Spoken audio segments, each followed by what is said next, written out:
Welcome back to another episode of the M Squared Power Hour. I'm one of your hosts, Andy. I'm here with Joe How's it going, guys? and our producer, Joey. What up? Before we get kicked off, I just want to remind you that you can catch us on all the social medias on Facebook and YouTube. You can catch us at m2.powerhour and on Instagram and Twitter. You can catch us at m2_power hour. We are not on TikTok because we are grown men. But anyway, so yeah, we're going to kick off this episode with a segment called Smoking with Andy, where Smoking with I Andy. spend some time talking about the meats that I'm smoking in my smoker. And this week, I have some chicken wings that I'm going to smoke, and I also have a bologna that I'm going to smoke. And guys, let me tell you, because we were big fans of Frank's Red Hot while we were at Johnson. Oh yeah. Yes. Yes. I found Frank's Red Hot powder seasoning for my chicken wings. The What? dry rub? Yes. Oh, nice. And it is, yeah. But one thing that we had at Johnson that I want ever since I've left, but I've never been able to find. Frank's Red Hot chili and lime. Yes. Yeah, that was really good. It's like Johnson has a monopoly on it. I can't find it. Before all this, I thought about driving up there and asking him if I could buy a bottle from the kitchen. Yeah. Well, No joke. Jeff doesn't work there anymore, otherwise he'd just give you one. But anyway, back to Yeah. my meat. I was last time I smoked chicken wings. You could just pull the bones out of the chicken wings, and of course we get the actual full wing that's got the drumette, the flap, and the little part that you don't eat. You know what I'm talking about, like the full wing. Oh yeah. Yes. Yeah. And they're fantastic, and I'm pretty excited about the bologna that I'm gonna put in there this week. Have y'all ever had smoked bologna? No. I have, but I prefer fried. I don't know. Fried bologna's good, but smoked bologna, it's good. I don't eat bologna cold, so that's either gotta be smoked or fried for me. Yeah. I've eaten it cold. I grew up eating it cold. I've never had fried or smoked bologna, like ever, which is weird. You've never had fried bologna? Nope. What? Dude, Never. I make a mean fried bologna sandwich. I've seen it on TV. And do you slice it so it doesn't like bubble up or whatever? Yeah. Now the trick is, here's how you do it. Okay, you put a X in the middle of it, Mm-hmm. and then not just a slice on the outside. And on my fried bologna sandwich, I put a fried egg with pimento cheese, Ooh, that sounds good. and then you grill it like a grilled cheese sandwich. That's nice. I can feel my arteries clogging right now, but it's Yeah, fantastic. Yeah. That sounds really good. All right, well, Joe, next time you're in the area, I'm gonna make you a fried bologna sandwich. All right, I'll have one. Quick question: what kind of wood are you using? What are you smoking it with? I use the smoker I have is an electric smoker. Oh, okay. But I do put right now I have cherry wood chips that I put in it. Okay. So I know some people are like, no, you gotta do full, you can't do electric, whatever. You know what? I don't care. You're not trying to wake up at 4 a.m. to start a brisket? Absolutely not. And smokers with a fire, it's great and all, but it just takes a lot more work. Yeah. And I ain't got the time or patience to be out there stoking fire and all that. So Yeah. if I'm gonna stoke a fire, I'm gonna sit next to it, Right. and cook a hot dog in it or something like that. Yeah.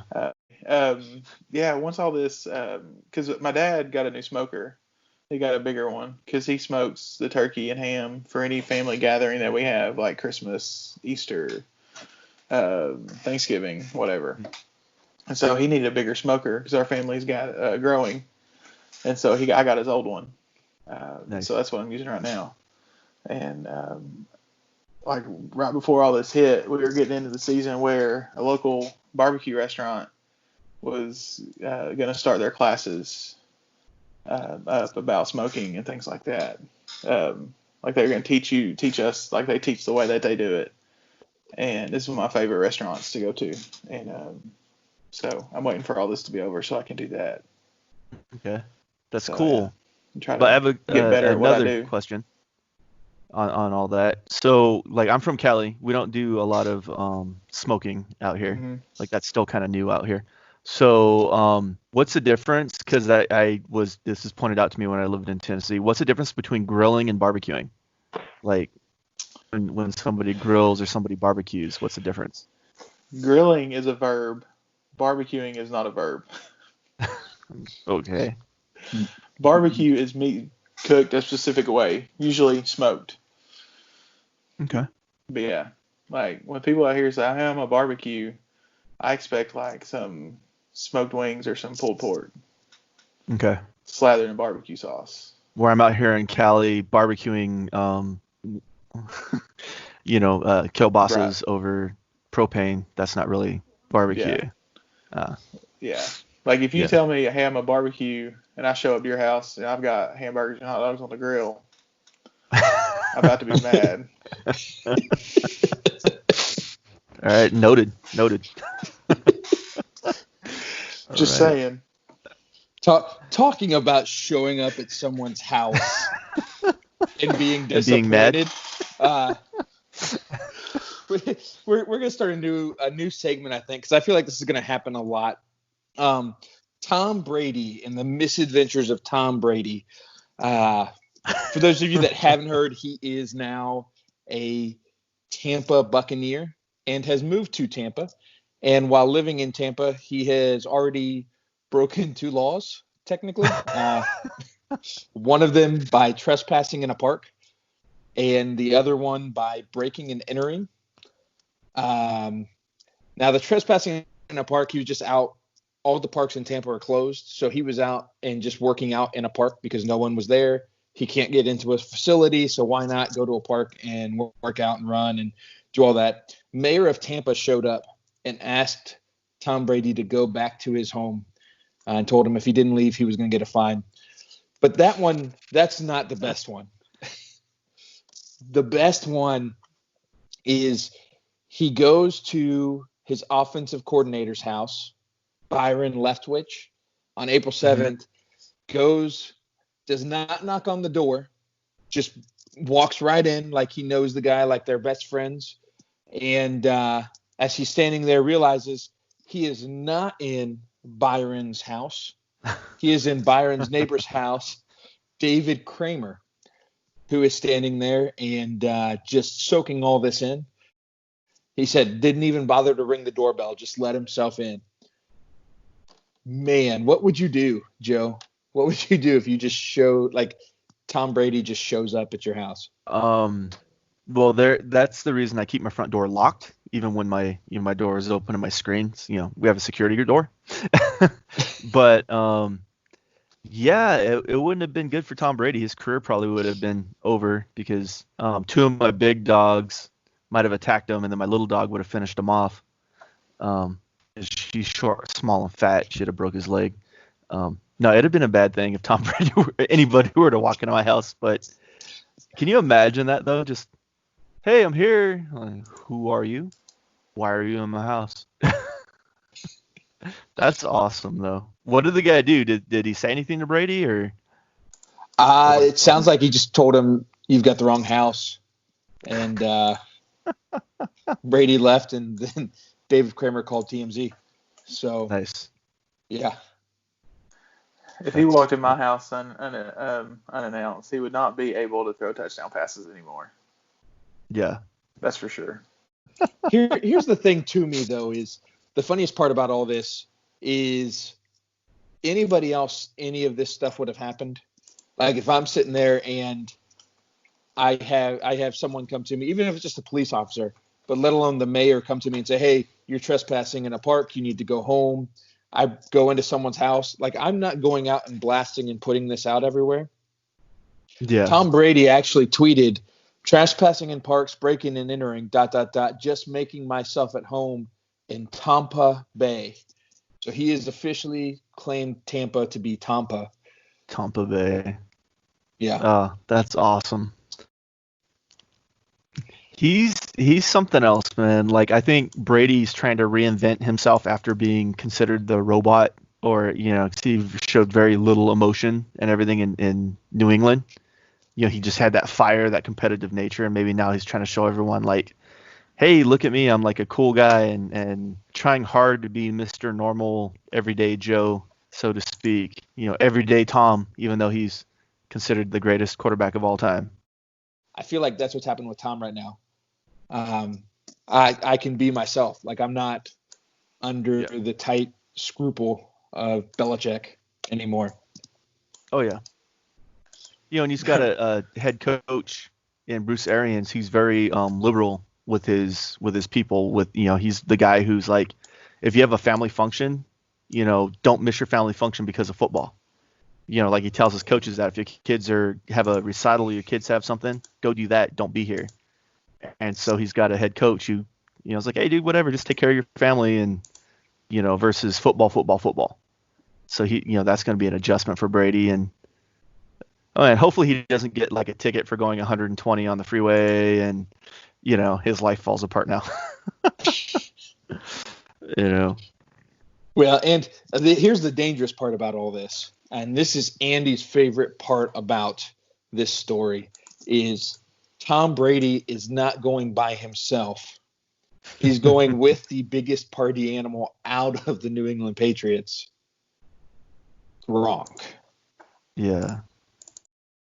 Well, I was going to say, do you think Tom Brady went Tampa Bay before Gronk could rename it Gronka Bay? Yeah. No, I mean, it's absolutely insane. You have, Gronk coming out of retirement after a year off and getting healthy. And here he is saying, okay, I want to come back. And he did it perfectly because the Patriots can't afford to keep him. So they had to either cut him or trade him. So he gets traded to the team he wants to go to. So it worked out perfectly for him. But again, same thing. He doesn't have Bill Belichick to tell him, hey, dude, calm down. Don't stay out till 4 a.m. partying. You have a game tomorrow. This could either be great or this could be a dumpster fire. And on top of that, isn't Gronk WWE's 24/7 champion? Yes, he is. And WWE even released, being the 24/7 champion, he can be tackled and pinned anywhere, anytime, even during a game. And Did we go back to the 90s? Playing what? Oh, say they're playing the Saints, and just he gets tackled, and then all of a sudden the ref just drops down, starts counting to 3, and then the dude pulls his helmet off, and it's like Carlito or somebody, who just happened to be playing safety, or and now he's the free safety for the Saints is the new 24/7 champion because he tackled Gronk and pinned him, so. That'd be pretty entertaining. That'd be even better than Chad Ochocinco pulling a marker out of his sock to sign a football. You know what would have been more entertaining? What's that? Gronk staying retired and Tom Brady joining him. What, you don't like the fact that Gronk came out of retirement, or you don't like the fact that he's a professional wrestler and a football player?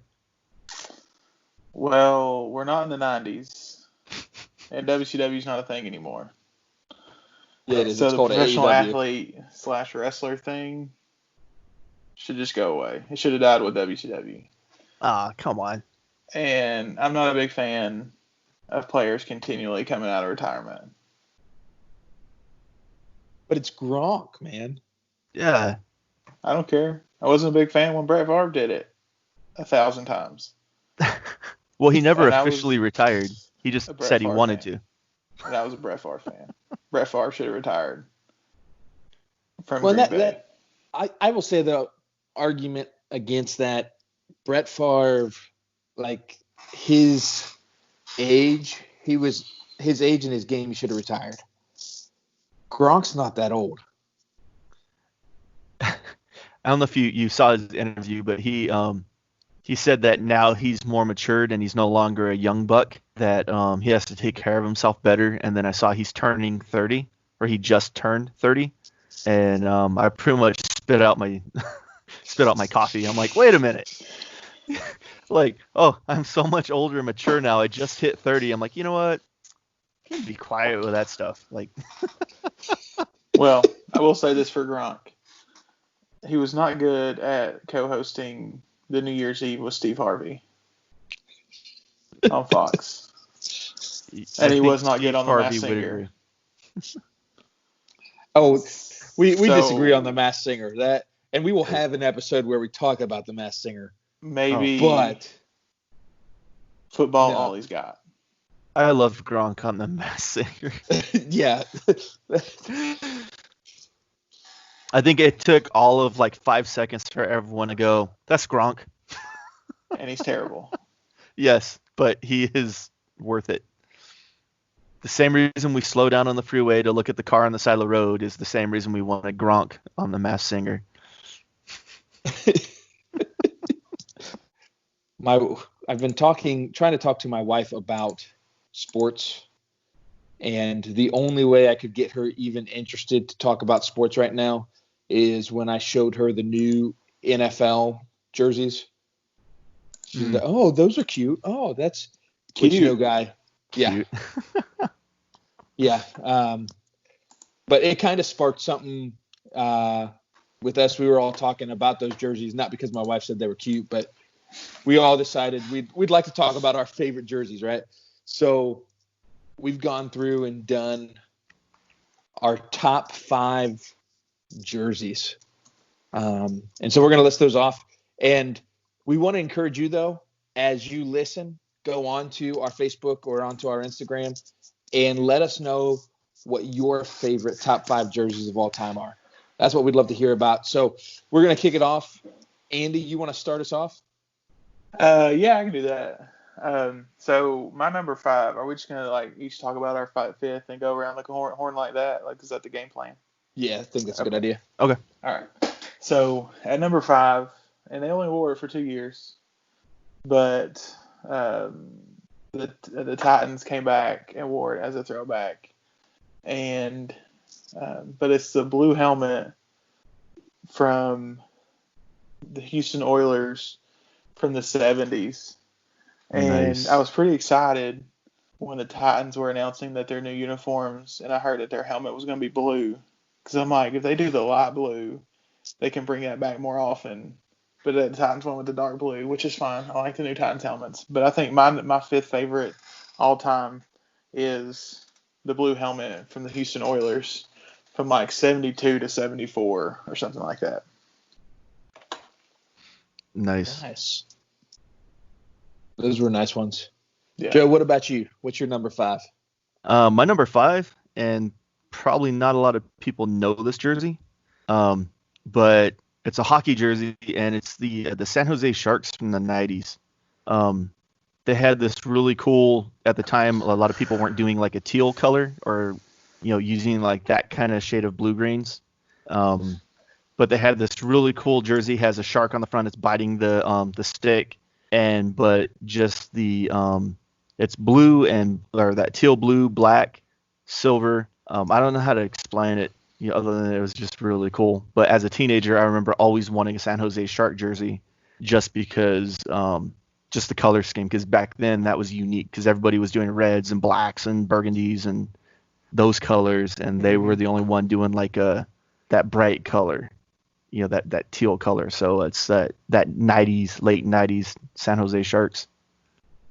What's really funny is back then I didn't have the jersey, but I had the sweat outfit, like the sweatpants and the sweatshirt, like the zip up though, workout outfit. I actually had that one with the teal and all that. Man, I love that thing. I got made fun of so much as a kid wearing that, but I love that thing. Oh yeah, people would just like rail on that color, and now it's a pretty popular color. Oh yeah. Yeah. Well, talking about railing on colors, normally I would not like the 2 colors of the jersey I went for. The LA Chargers in their new 2020 uniforms that they're coming out with. It's kind of cool. They are powder blue with yellow pants, and I am not a big blue and yellow fan, being Michigan colors, but with it being powder blue, I think I can accept it. But they've got in the yellow pants, they've got like the Chargers lightning bolt in white with a blue outline. I don't know. It just looks sharp. Like I can see, like I think it would just look cool as they're running down the field playing, and they're blocking somebody or putting up like just running past someone. I can see it looking really cool. And I think it's just cool for them because they're moving into SoFi Stadium in Inglewood. So like they get a new stadium, new jerseys. They look super fresh. And they get this chance just to kind of start over this year, which I think is a really cool thing. Yeah. And if you have not seen their new jerseys, their new uniforms, there's a link to their Twitter page on our Twitter page at M2_Power Hour.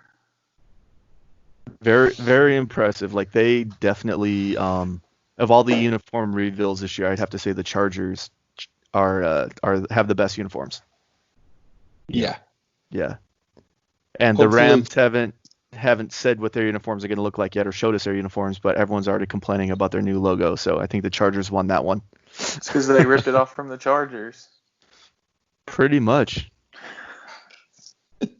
Well, we'll talk about the ones we hate the most another episode. Yes. But let's move on to number 4. Yes. All right. Okay. So my number 4 is the Charles Barkley era Suns jerseys. Oh, yeah. Okay.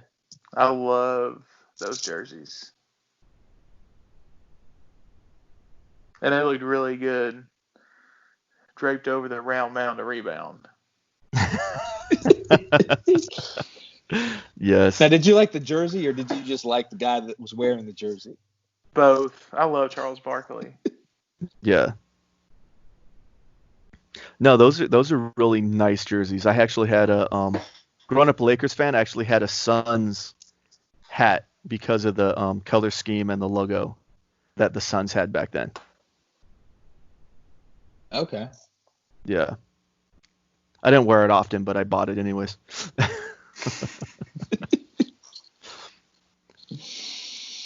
Yeah. Joe, what's your number 4?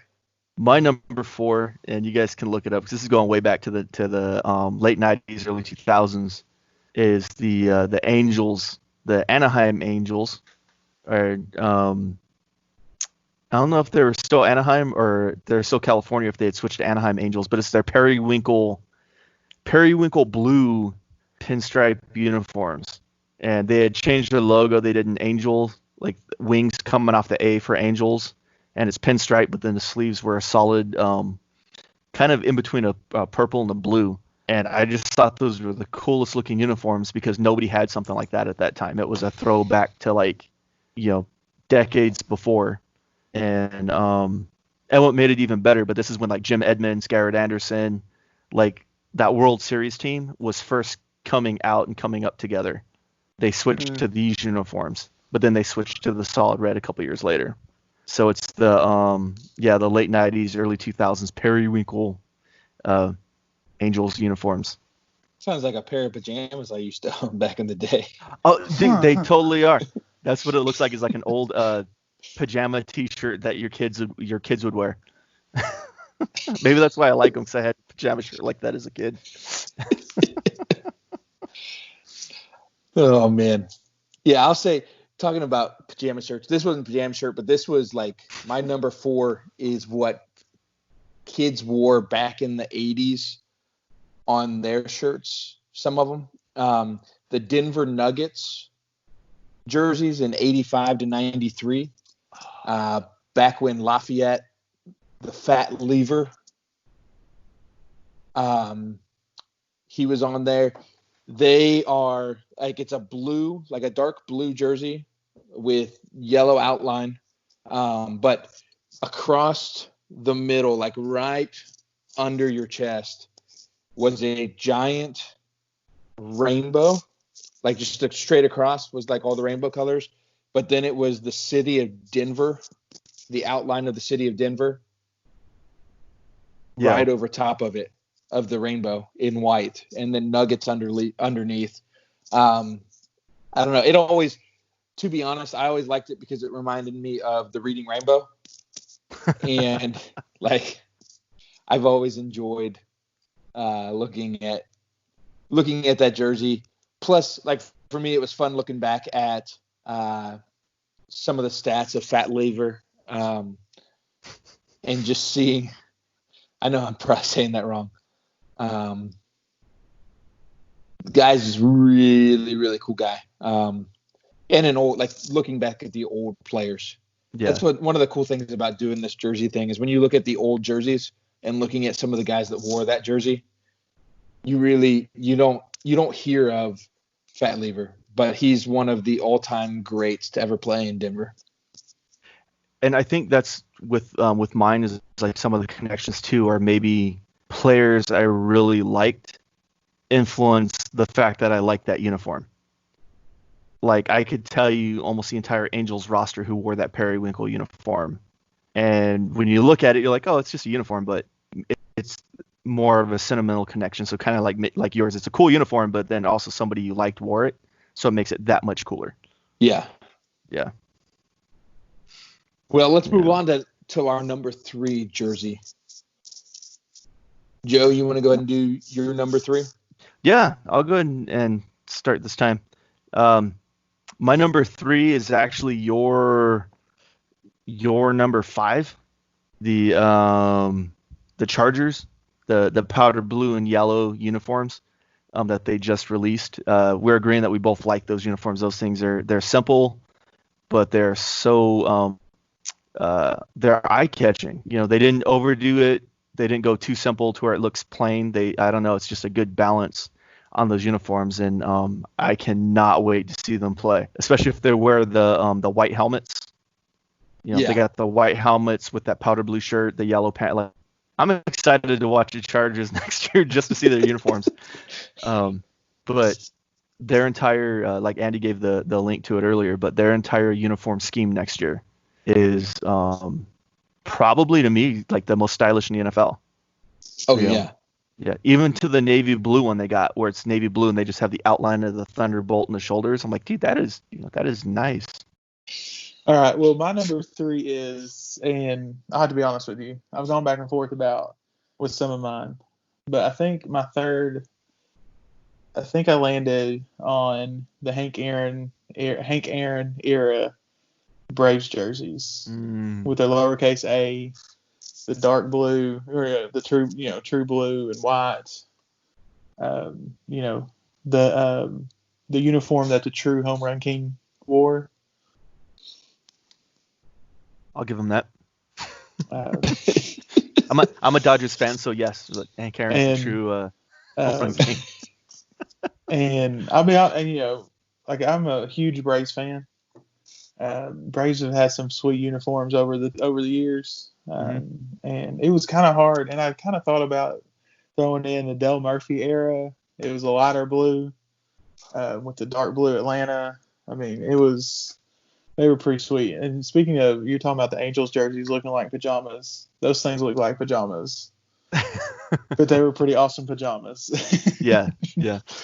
But I think the Hank Aaron era Braves jerseys would top the list of any Braves fans for their that's their favorite jersey, and I think those are my number 3. Okay. I'd say my number 3 is actually a team that is no longer a team. They're a team, but they're no longer in the same city. Let's put it that way. The Vancouver Grizzlies, 1995 to 2000 jersey. Now, most of ours is like, there was a favorite player we had on there. They're really good, all of this. The Grizzlies literally had just a great jersey and a terrible team. Like, I was looking through some of their stats. They just couldn't win for nothing. Like they got excited when their first 9 games they were about 50-50, and then after that they went and lost 13 games in a row, and that was when there was a 50-game season. So like they not good. One of the greats to play for them, but he was not great when he played for them. But after he left there, Mike Bibby played for him. But the jerseys themselves, they were kind of that teal.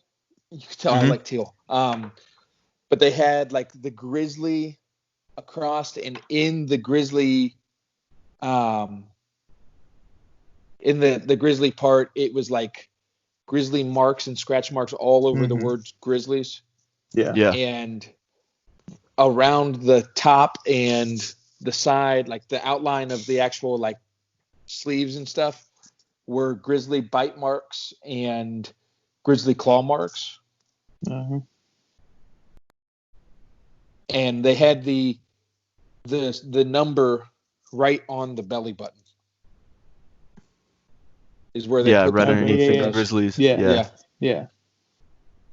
So I don't know. I always liked that jersey. That was always one of my favorites.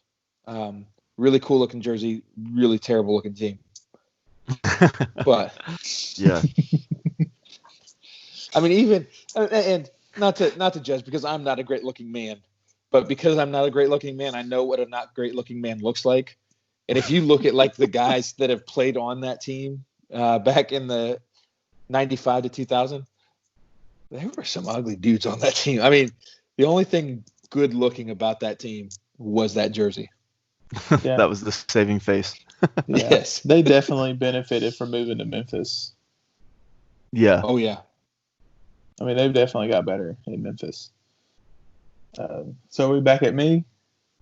Back at you with our number 2. Back at me with my number 2. Okay, so my number 2.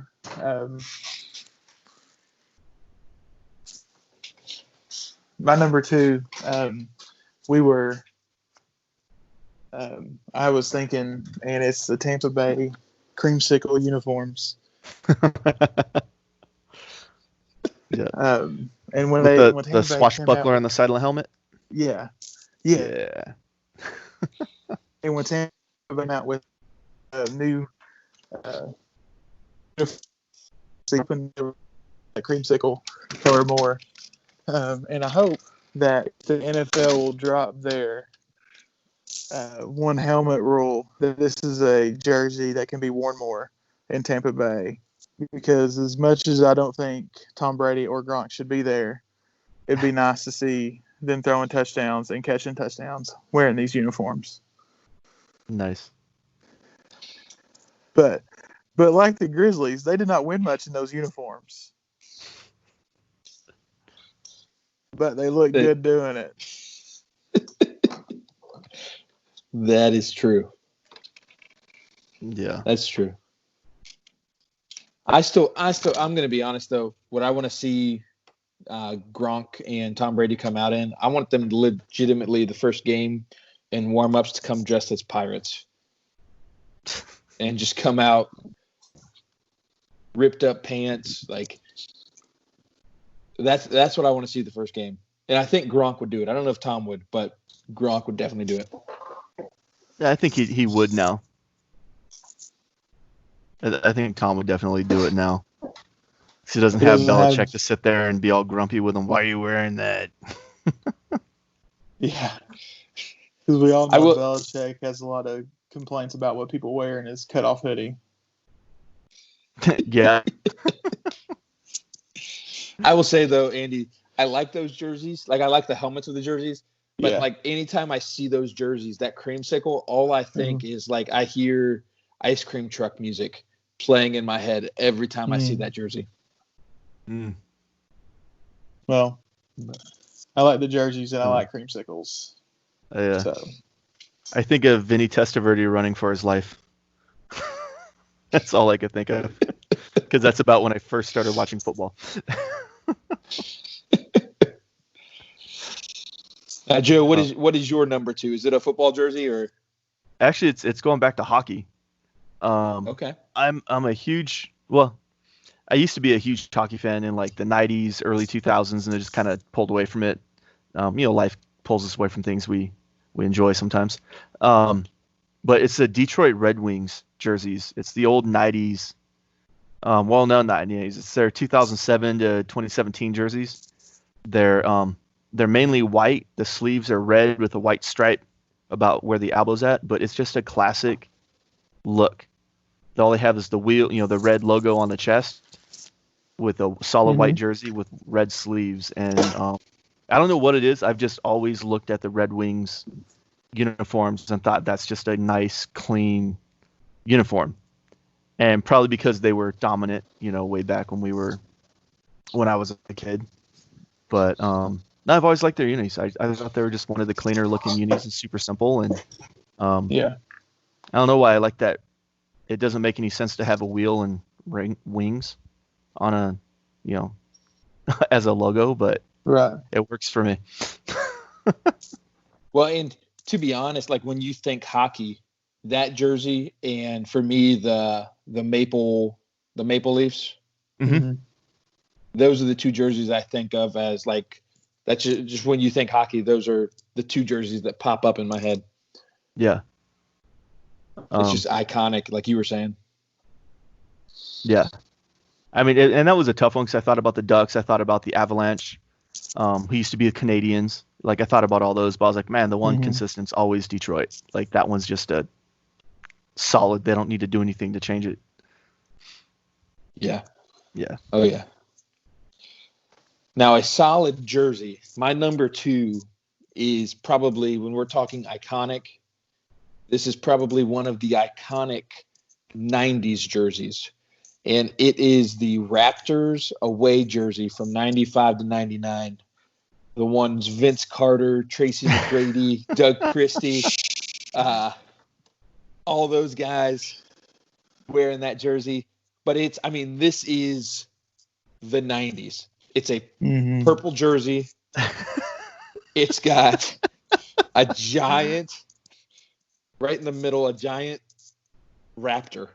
Red Yes. Raptor. Red Giant raptor. red.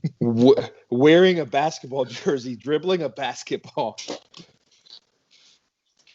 It is. With sneakers with his claws poking out of it. Yes.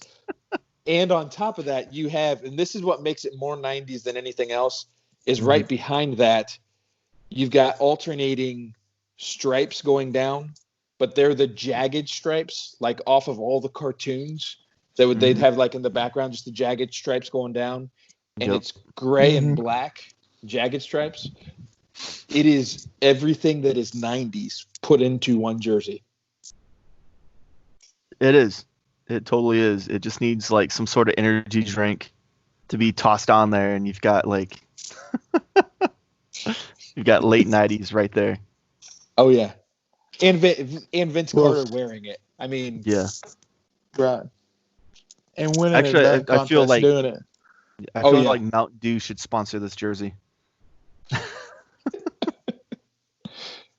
Man, it's just an awesome jersey for me. And to be honest, it was really hard not to make that my number 1. Like, for me, it's almost the best jersey ever made. But there's one more. Jersey. I'd probably sport that now. But there's one jersey that I picked that is number 1 over that. But before I get to my number 1, Andy, what's your number 1? That's nice. Well, for my number 1, I'm gonna stick in the 90s and in the NBA, and I got the Stockton Malone era Jazz jerseys, purple with the Rocky Mountains in the back. Just iconic Jazz jerseys. That's my number 1. And that was kind of hard because I think my favorite jersey of any sports team I've ever seen wear, I thought were the Anaheim Ducks. But as I researched these, I realized that the Ducks actually only wore these jerseys one time. And what I really remember was from the Mighty Ducks, the movies. So I couldn't actually put that on my list. But yeah, it's definitely the Malone era Jazz jerseys. I could see that. That's nice. Those are nice. Yeah. And to be honest, I loved those jerseys, but was a giant Michael, like every other kid back in the 90s, giant Michael Jordan fan. So whenever I'd see those jerseys, even if I liked them, I'm sitting there booing, boo, boo, go home. Yeah. Well, and it was weird. Like, I never hated the Jazz. Like, I never disliked the Jazz. I mean, I rooted against them in the finals that year, like any kid our age did, pulling for the Bulls. Yeah. But I like the mailman. Yeah. Oh yeah. Now he was a heck of a player. I loved the Bulls versus the Jazz just because the mailman and Dennis Rodman would go after each other. Like, Rodman would just pick and pick and pick at Karl Malone until he finally lost his temper. And it was just it was good. I mean, they were competitors, but it was just funny watching Rodman like purposely just like I'm gonna get under his skin tonight. Yeah. Yeah. Oh yeah. But Stockton shorts, man. Like, I don't even think they're illegal to be made that short anymore. Nope. All right, Joe, what's your number one? My number one is a classic NFL jersey. And I just say classic like they still use it. It's the white Raiders jersey with the silver numbers. Like, this is kind of popular in the Bo Jackson era, and they still use them for their throwbacks. Yeah. Just something about it when you look at it. Again, I like the kind of the simpler uniforms, and that's just got that simple, clean, and like super cool look to it. And to me, that's just like, if I was an NFL player, I would love to wear that uniform. And because I think it'd be like so cool to wear it. So that's my number one. Like, that's I actually even have a Raiders jersey, Greg Townsend jersey, in that color scheme. And I never wear it, but it's a really cool jersey. So that's my number one. You can wear it when you're out on parole 1 year. Yeah, that's the thing. I don't have enough felonies to wear it, because I don't have any. So we love our Raiders fans. We do. My number one actually goes way, way back into the 20s. Back in NHL, a team that most people don't know. Actually, we didn't know until we researched it last night. I saw this jersey and I was like, oh, that's an awesome jersey. And Andy did a little more research and we looked into it. And the New York Americans. And the best part is, do you know what their nickname was, guys? Not the Merkins? No, what was it? Close. It was the Amerks. The Amerks. Merks. Yeah. Interesting. Amerks. Okay. I think I like the Merkins better. This jersey that they had, their first jersey for like their first year playing, actually was a sweater. And it was like, if you can imagine a home knit American flag sweater where it's got the stars with the blue on top, and then it has New York Americans right there in the middle of the chest, and then underneath it's got the stripes of red and white underneath that and on the arms. To me, I saw that and I was like, there is no way anybody ever played a sport wearing a jersey like that. Like, it to me, it just like, it's what you would wear now to go out and root for America at the Olympics. Can't this year, but wear on the 4th of July as a tacky 4th of July sweater. Yeah. If they did ugly Christmas sweaters for 4th of July, this would win that. And because of that, it's so iconic. But the other thing too is, like, looking back, they were one of the original teams in the NHL. They were one of And the original teams in New York. Yeah. They were New Yeah. York's first hockey team. yeah, they were New York's first hockey team, and actually the reason why they quit being a hockey team was partially because of World War II. Mm-hmm. They had to stop, and they couldn't get enough money. They actually never won the Stanley Cup, but reached the semifinals twice. And it's just an awesome piece of American history. Looking back at it, it's just really cool jersey. We'll put a link up later. Yeah. Where you can see this jersey.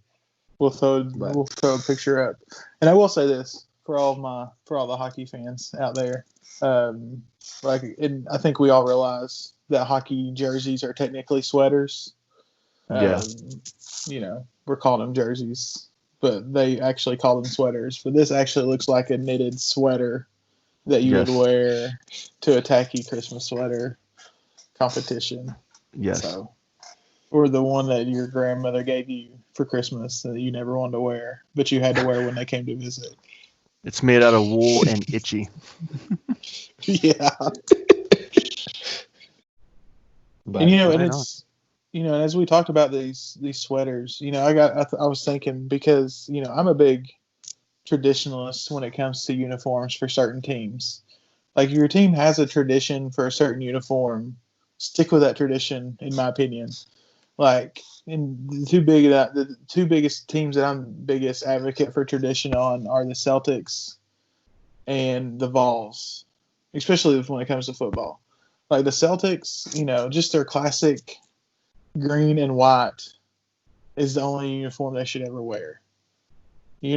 Like, you wouldn't see Larry Bird wearing a black Celtics jersey. And so, I mean, and the Vols, like, especially in the Butch Jones, he tried to do some things with the smoky gray or whatever. But I'm just a big fan of the classic orange and white. So, like, just stick with the orange and white. Right. But some of these teams, like, their tradition is doing creative jerseys. Right. Like, that's their thing. And I like it. Like the Raptors, like some of them, I wish they would. Like, feel like they tried to go too simple and took the fun out of it. Mm-hmm. Yeah. Like, I think the Jazz, the Nuggets, the Suns. I mean, they should go back to those old throwback jerseys because they look so good.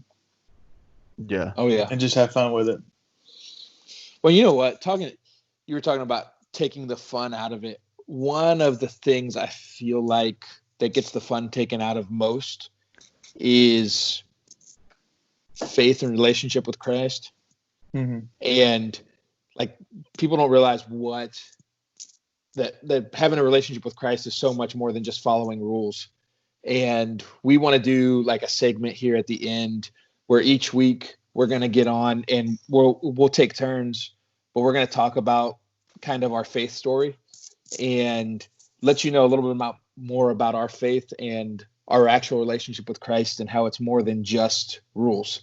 And you might even hear how some of it is fun. Like, there is a fun side to being a Christian and following Christ. But tonight we're going to let Joe is going to tell us more about his faith story. All right. And there's a lot of fun stuff about being a Christian and having that relationship with Christ. Mm-hmm. And a lot of it just we realize later, maybe not at first, but yeah, we'll get into my story. I've been a Christian. I accepted Christ into my life when I was 14, 15 years old, but I honestly didn't know what that actually meant until I hit 30. And but there were some things that led up to that. So we'll go way back. We'll start with just my childhood. I was born and raised on an Indian reservation. My dad's Native American and European descent, and my mom is Native American and Mexican descent. And I grew up in the middle of an Indian reservation, and when I was born, I came out snow white with blonde hair, taken after my dad's mom, my grandma, who's from Arkansas. And that caused a lot of problems because a lot of people, on the Indian reservation look Native American. And here I am growing up out there, a little blonde-haired white kid, even though I am Native. And so that caused a lot of issues growing up. And then even with my father, who because my older brother came out. He looks 100% native, big kid, dark skin, dark hair. And I look nothing like my brother. So my dad even questioned the fact that if I was his kid. And on top of that, he was an alcoholic. He suffered with alcohol abuse. My mom suffered with substance abuse. And, that childhood was it wasn't great. Then my parents divorced when I was 13. And by that time, I was already getting into alcohol and drugs on my own and just making horrible decisions. My mom, my parents got divorced, and that just sent me down a whole nother path. And the crazy thing is what introduced me to God. Even though I grew up in the Catholic Church, we were like those unpracticing Catholics. We go to church on Christmas or Easter or whatever days, we're supposed to go. But my friend Jared, who's still one of my best friends today, 30-something years, 20-something years later, he invited me to church. He invited me to middle school youth group, and I went. And it was cool. It was completely different. I was surrounded by kids who weren't trying to pick on me, weren't trying to fight with me. There was no drama. It was just church. And I was like, oh, this is a pretty cool place to come to. And I still made a lot of mistakes. I was a knucklehead because even though I'd go to church, 1 or 2 days a week, I was still going back home surrounded by drug abuse, alcohol abuse, all kinds of other abuses. And I would go home and make those mistakes, but I'd come to church and try to learn. So eventually I go to church camp, which was funny because the lady who paid for me to go to camp, me and her son actually got in a fight at church. And instead of her being mad at me, this wonderful Christian lady went, if anybody here needs to go to camp, it's Joe. He needs to go to camp, and he needs to really realize what it means to be a follower of Christ. So I went to camp, heard this amazing message about how God helps you. And when you accept God in your life, everything changes. And you guys know the story, just you get it and the light hits you and everything's going to be great, rainbows and butterflies and cool stuff. So I accepted Christ at camp. I got baptized immediately afterwards. And unfortunately, I didn't do it with the right heart. I did it hoping that my dad would stop drinking and stop abusing me, that my mom would stop abusing drugs and come back into my life. So I did it hoping that if I made this decision, everything would come back and everything would be great and perfect again, which that's not really how things work, unfortunately. So I ended up being angry at God. I believed in God, but I was just very angry that these things weren't happening for me. So I really relied on myself and spent the next 15 years of my life just being very self-reliant, saying, if something's going to happen in life, I have to make it happen. If something good's going to happen to me, I'm going to make it happen. I didn't rely on God. I didn't pray. I believed, but I wasn't faithful. I never put anything in God's hands.